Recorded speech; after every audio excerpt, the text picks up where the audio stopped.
ایک انسان 6 گھنٹے دن میں سوتا ہے اور اگر اس کی 80 سال عمر ہے، 6 گھنٹے یعنی کتنا، 1/4 آف دا ڈے، یعنی دن کا چوتھا حصہ وہ شخص سوتا ہے. اگر یہ انسان 80 سال جیے گا تو اس کے 20 سال سوتے ہوئے گزر جائیں گے. یعنی 20 سال ہم خراٹے مار رہے ہوتے ہیں، 20 سال ہم کمبل کے نیچے ہوتے ہیں، بستر پہ ہوتے ہیں. وہ 20 سال جن میں نہ گناہ لکھے گئے ہیں نہ نیکی لکھی گئی ہے. اب ان کو نیکی میں کیسے بدلیں؟ چھٹے امام نے فارمولا بتا دیا. سوتے وقت بس یہ نیت کر دو، میں فجر سے پہلے اٹھوں گا، نماز شب پڑھوں گا. نیت مگر سچی ہونی چاہیے، چاہے اٹھو یا نہ اٹھو. فرشتے لکھ دیں گے کہ یہ تسبیح کرتا ہوا سو رہا تھا. پوری رات تسبیح میں لکھ دی جائے گی، چاہے اٹھو یا نہ اٹھو، مگر نیت پکی. الارم رکھیں، ٹائم رکھیں کہ اگر کوئی جاگا ہوا اسے کہیں مجھے نماز تہجد کے وقت اٹھا دو، تو وہ 20 سال آپ کے تسبیح میں بدل جائیں گے، وہ 20 سال پورے عبادت میں بدل جائیں گے. یعنی دیکھیے 24 گھنٹے ہمارے اندر ایک باطنی جنگ چل رہی ہے. ایک شیطان ہے جو ہمیں شیطنت کی طرف بلا رہا ہے، اور ایک رحمانی پاور ہے جو ہمیں خدا کی طرف بلا رہے ہیں. تبھی تو قرآن میں آواز آئی، اے خدا کہہ رہا ہے کیا تمہیں میں بتاؤں علی من تنزل الشیاطین، هل انبئکم علی من تنزل الشیاطین، کیا تمہیں بتاؤں کن لوگوں پر شیطان نازل ہوتا ہے؟ فرمایا علی کل افاک اسیم، ہر جھوٹ بولنے والے اور ہر گنہگار پر شیطان نازل ہوتا ہے. یہ پہلا مرحلہ ہے کہ جب لوگوں پر شیطان نزول کرتا ہے. مگر دوسری آیت میں کیا کہا؟ جب انسان اور بدتر ہوتا ہے، ان الشیطان لیوحون الی اولیاءہم، شیطان اب نازل نہیں ہوتا بلکہ اپنے دوستوں کے اوپر وحی نازل کرتا ہے. یہ دوسری سٹیپ ہے. یہ اور بدتر ہو گیا، اور اس سے بدتر ایک شخص ہے. وہ کون ہے؟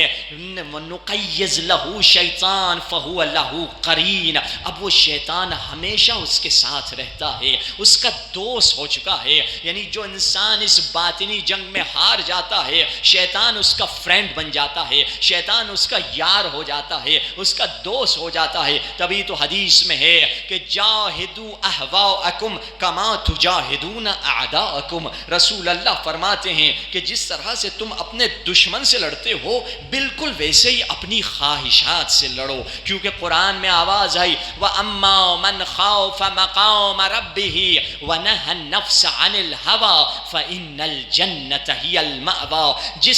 جس نے اللہ کا خوف رکھا اور اپنی خواہشات سے جنگ کی تو جنتی وہی شخص ہے. یہ نہیں کہا نہى النفس عن الذنب، یہ نہیں کہا کہ گناہوں سے لڑا تو وہ جنتی ہے، بلکہ کہا خواہشات سے لڑا. کیونکہ خواہشات حلال سے شروع ہوتی ہیں، مگر جب حد سے بڑھتی ہیں پھر انسان کو حرام کی طرف لے کر چلی جاتی ہیں. یعنی انسان اپنی خواہشات پہ قابو پائے. اگر خواہشات پہ انسان قابو پالے، وہ اللہ مقام دے گا کہ نہج البلاغہ میں مولا فرماتے ہیں وَالْجَنَّةُ كَمَنْ قَدْ رَآهَا، اور مومنوں کی وہ مثال ہے، وہ ایسے دیکھتے ہیں جیسے جنت ان کے سامنے ہے. وَالنَّارُ كَمَنْ قَدْ رَآهَا، اور جہنم کو ایسے دیکھتے ہیں کہ سامنے وہ دیکھ رہے ہیں. حارث نامی شخص ہے، صبح سویرے اٹھا، اس کے چہرے کا رنگ پیلا ہو چکا ہے، جوان ہے. رسول اللہ کو دیکھا، رسول اللہ نے کہا کیف اصبحت، کیسے تو نے صبح کی؟ حارث کہتا ہے اصبحت موقنا، میں نے ایسے صبح کی کہ اللہ نے مجھے مقام یقین دے دیا ہے. رسول نے فرمایا ہر چیز کی نشانی ہے، تمہارے مقام یقین کی کیا نشانی ہے؟ تو ایک مرتبہ کہا یا رسول اللہ کأنی انظر الی العرش، گویا میں عرش کو دیکھ رہا ہوں، میں جنت میں جلنے والوں، جنت میں لذت حاصل کرنے والوں کو دیکھ رہا ہوں، جہنم میں جلنے والوں کو دیکھ رہا ہوں. رسول اللہ نے تائید کی عبد نورہ اللہ قلبہ بالایمان، یہ وہ بندہ ہے جس کے دل میں نور ایمان آ چکا ہے. یہ کون تھا؟ جو مقام یقین پہ پہنچا ہوا تھا. اگر جہاد اکبر یعنی نفس سے لڑنا سیکھنا ہے تو عباس ابن علی سے سیکھیے، کربلا والوں سے سیکھیے. کربلا والوں کو حسین نے 2 انگلیوں کے درمیان اپنا انجام دکھا دیا تھا کہ تم کیا دیکھو گے. کربلا والے مقام یقین تک پہنچ چکے تھے، حسین نے ان کو دکھلا دیا تھا. تبھی تو زہیر ابن قین کا بڑا عجیب عجیب جملہ ہے. زہیر کا کیا جملہ ہے, انسان حیران ہو جاتا ہے. وہی زہیر جس نے کہا تھا مولا اگر 70 بار ہمیں مار دیا جائے, پھر زندہ کر دیا جائے, پھر ہماری مٹی کو جلا دیا جائے, ہوا میں پھینک دیا جائے, پھر بھی تجھے نہیں چھوڑیں گے اے زہرا کے بیٹے. وہ زہیر کا یہ جملہ سنیے, یہ تو مشہور جملہ ہے, آپ نے سنا ہے, مگر یہ جملہ کیا کہہ رہے ہیں حضرت زہیر. زہیر کہتے ہیں اے حسین اگر یہ زندگی ابدی ہوتی, یعنی یہ زندگی ایور لاسٹنگ ہوتی, یہ زندگی نیور اینڈنگ ہوتی, یہ زندگی ہمیشہ رہنے والی ہوتی, اور اس زندگی میں بیماری نہ ہوتی, اس زندگی میں غربت نہ ہوتی, اس زندگی میں پریشانی نہ ہوتی, اس زندگی میں ٹینشن نہ ہوتا, اس زندگی میں اسٹریس نہ ہوتا, کیونکہ زندگی میں دونوں چیزیں ہیں, جہاں مٹھاس ہے تو کڑواہٹ بھی ہے, جہاں ٹھنڈک ہے وہاں گرمی بھی ہے, جہاں درد ہے تو وہاں خوشی بھی ہے, جہاں غم ہے تو خوشی بھی ہے, مگر دونوں چیزیں زندگی میں ہیں. مگر زہیر کہہ رہے ہیں اے حسین اگر یہ زندگی ہمیشہ والی ہوتی, اس میں نہ پریشانی نہ غم نہ بیماری, مگر اے حسین اتنی اچھی زندگی کو ہم ٹھکرا دیتے, تیرے قدموں پہ شہادت کو لے لیتے. یعنی یہ مقام یقین پر پہنچ چکے تھے کہ انہیں وہ زندگی نہیں چاہیے جو حسین کے بغیر ہو. وہ مقام یقین تک پہنچ چکے تھے. اب ہم کیسے اس مقام پہ پہنچ سکتے ہیں؟ مولا ہمیں کیا بتلانا چاہ رہے ہیں, کس انداز سے اس مقام پہ پہنچیں گے؟ آئیے حسین کے ایک مقصد کی طرف آج اشارہ کریں. حسین کا کیا مولا کا مقصد تھا جب اپنے بھائی محمد حنفیہ کو کیا خط لکھا, انی لم اخرج عشرا ولا بطرا, نہ میں فساد کے لیے اٹھا ہوں نہ میں خون خرابے کے لیے اٹھا ہوں. اے حسین آپ کا مقصد کیا ہے؟ حسین اپنا زبانی اپنا مقصد بتا رہے ہیں. کیا فرما رہے ہیں؟ انی خرجت لطلب الاصلاح فی امت جدی, میں نانا کی امت میں اصلاح کے لیے اٹھا ہوں. وارید ان آمر بالمعروف, اور میں امر بالمعروف کروں گا, وانہا عن المنکر, اور نہیں عن المنکر کروں گا. واسیر بسیرت جدی وابی واخی, اور اپنے بابا اور اپنے نانا اور اپنے بھائی کی سیرت پہ چلوں گا. میں نانا کی امت میں اصلاح کروں گا. اکبر تیری جوانی رہے یا نہ رہے, نانا کا دین سلامت رہے. قاسم تیری جوانی رہے یا نہ رہے, مگر نانا کا دین سلامت رہے. زینب تیرے سر پہ چادر رہے یا نہ رہے, مگر نانا کا دین سلامت رہے. سکینہ تیرے کان میں بالیاں رہیں یا نہ رہیں, مگر نانا کا دین سلامت رہیں. یہ حسین کا مقصد ہے. ہم زیارت عاشورہ میں کیا پڑھتے ہیں؟ چار گواہیاں دیتے ہیں. اشہد انک قد اقمت الصلاۃ وآتیت الزکاۃ وامرت بالمعروف ونہیت عن المنکر. میں گواہی دیتا ہوں آپ نے نماز قائم کی, آپ نے زکوٰۃ دی, آپ نے امر بالمعروف کیا, اور آپ نے نہی عن المنکر کیا. یہ حسین ابن علی کا مقصد ہے. اگر اس مقصد کی طرف ہم جا رہے ہیں, ہم حسین کے غلام ہیں, حسین کی راہ میں چل رہے ہیں. 12ویں سرکار جب ظہور کریں گے, مولا کے پرچم پہ 4 مقصد لکھے ہوں گے. ہمارے 4 ٹارگٹ ہیں ظہور سے, یہ امام زمانہ کے پرچم پہ لکھے ہوئے ہوں گے. کیا پرچم پہ یہی 4 جملے ہوں گے. ہم نماز قائم کریں گے, ہم زکوٰۃ دیں گے, ہم امر بالمعروف کریں گے, ہم نہیں عن المنکر کریں گے.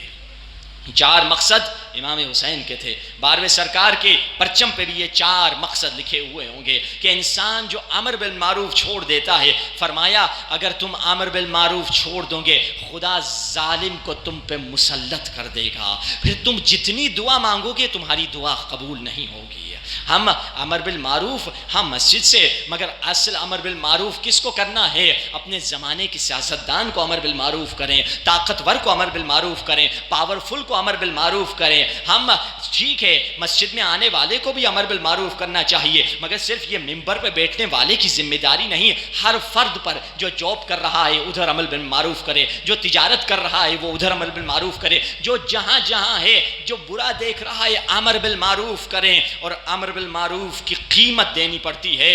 اور یاد رکھیے امر بالمعروف اتنا مہنگا ہے, امر بالمعروف کے لیے حسین جیسے امام کا بھی خون بہنا پڑتا ہے. یہ امر بالمعروف کی قیمت ہے.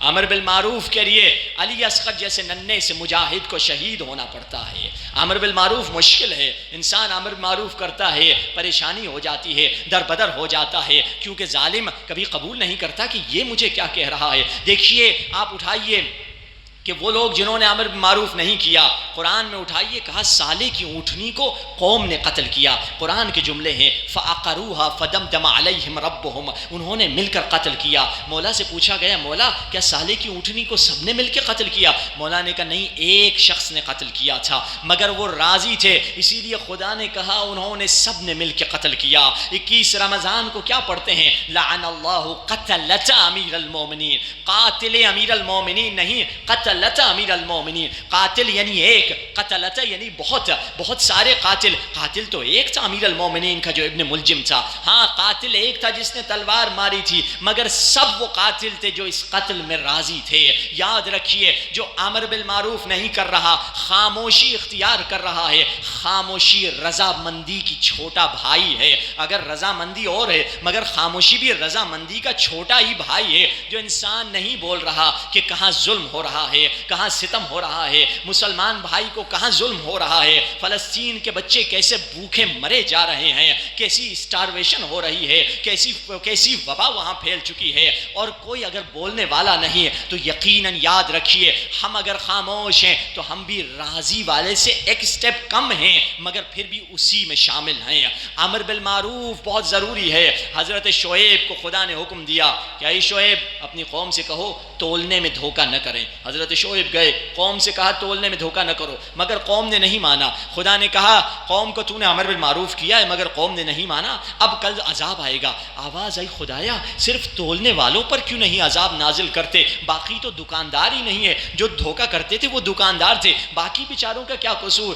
آواز آئی وہ قصوروار اس لیے تھے کیونکہ وہ شہر میں خاموش تھے، اور خاموشی کی وجہ سے ان پر عذاب نازل ہو رہا ہے۔ فرعون جب ڈوبا تو فرعون کے ساتھ ایک موسیٰ کا چاہنے والا بھی ڈوب گیا۔ وہ کیوں ڈوبا؟ کیونکہ وہ فرعون کے ظلم پہ خاموش تھا، اگرچہ اس کا دل موسیٰ کے ساتھ تھا۔ یاد رکھیے اگر ہم جہاں دیکھ رہے ہیں کوئی ظلم ہو رہا ہے نہیں بول رہے ہیں تو ہم بھی رضامندی کے قریب ہیں، اگرچہ راضی نہیں ہو دل سے مگر کم از کم زبان سے بول سکتے ہو۔ ہاں ٹھیک ہے امام حسین کا تو مقام وہ تھا جو عمل سے انہوں نے امر بالمعروف کیا، اگر تم عمل سے نہیں کر سکتے زبان کا امر بالمعروف تو کم از کم انسان کر سکتا ہے۔ یاد رکھیے مولا علی کا ایک صحابی تھا، اس کو کسی بچھو نے ڈس دیا، بہت تڑپ رہا تھا،